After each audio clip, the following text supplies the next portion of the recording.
vis, je rougis et pâlis à sa vue. Un trouble s'élève en mon âme éperdue. Toutefois, contrairement à Phèdre, ce sentiment qui me transperce n'était pas de l'amour, mais de la honte, de l'indignation, de l'amertume. C'est ce monde que je vis, le monde de l'hostilité, celui de la répulsion, de la guerre et de la misère, celui suivant la maxime du « chacun pour soi et Dieu pour tous ». Devant cette ignominie, certains ne craignent point de s'avilir eux-mêmes. Mais moi, je rêvais d'un autre monde. Alors la France, en bon titulaire, a donné son congé au monde, à ce monde qui ravage la terre. Donner congé au monde, ce n'est pas congeler un ensemble sur lui-même, bien plus, bien mieux. Car pour déchiffrer ce monde, la France n'eut pas craint de renoncer.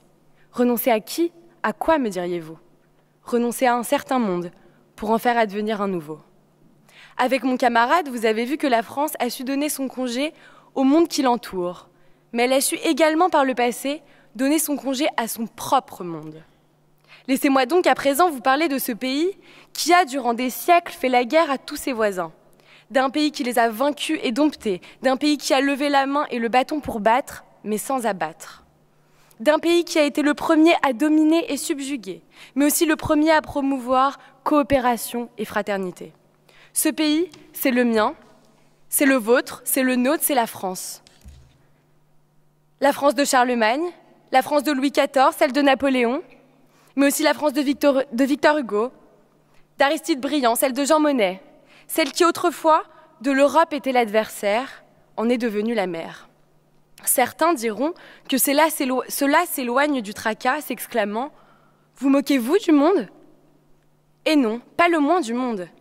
Cette demande de démission n'empêche point le souci du monde, souci qui reste, du moins d'humeur féconde. Tenez, en donnant congé au monde de la violence, la France en convoque un autre et en embauche un nouveau. Et pourquoi, me diriez-vous? Car la France, en 1870, devient une république, une démocratie, l'alliance de tous pour gouverner ensemble. La France était alors enceinte d'une idée, d'un rêve, et a mis un siècle à accoucher d'un beau bébé, prénommé Europe. Son enfant est bien présent, a bien grandi, que vous le trouviez bien portant ou souffrant. Le vieil espoir de Victor Hugo, qui nous parlait des États-Unis d'Europe, le projet fou de l'entre-deux-guerres d'un Aristide Briand, qui voulait que la Première Guerre mondiale soit la dernière, voit finalement le jour. Cet ancien monde, celui du chacun pour son État, où l'autre n'était qu'une proie, ce monde des ennemis héréditaires, ce monde où les peuples ne se réunissaient que pour faire la guerre, eh bien ce monde-là, la France et ses grands hommes lui ont donné son congé, l'ont licencié, congédié, enterré. Parlons-en de ces grands hommes qui, le temps d'un combat, donnent un visage à la France. Lui avait la barbe bien fournie et s'appelait Jules Ferry. Il engagea le pays sur le chemin du savoir.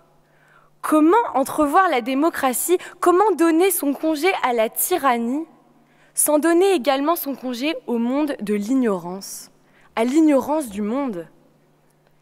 La France tourne le dos au monde inflexible. Le suffrage universel. Voyez avec moi cette foule de citoyens accourant aux urnes pour désigner leurs représentants.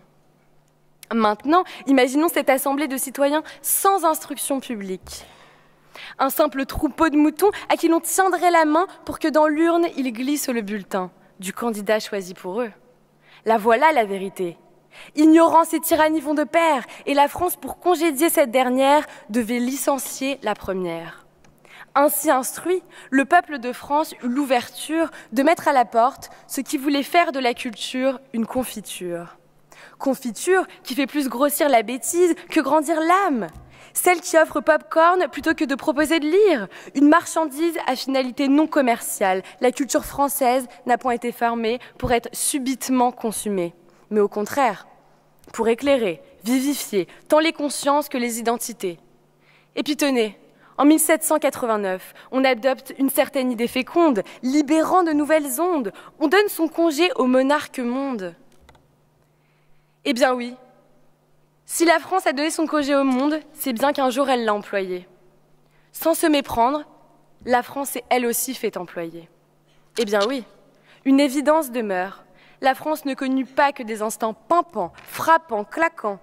Mais même dans ces périodes de faible forme, elle a bien donné congé au monde. Ces licenciements abusifs, ces congés immodérés, et la France aurait pu être conduite au prud'homme. Lorsque l'occupation nazie est à son comble, elle donne congé au monde médiatique français et libre pour connaître la censure impure de l'imposture.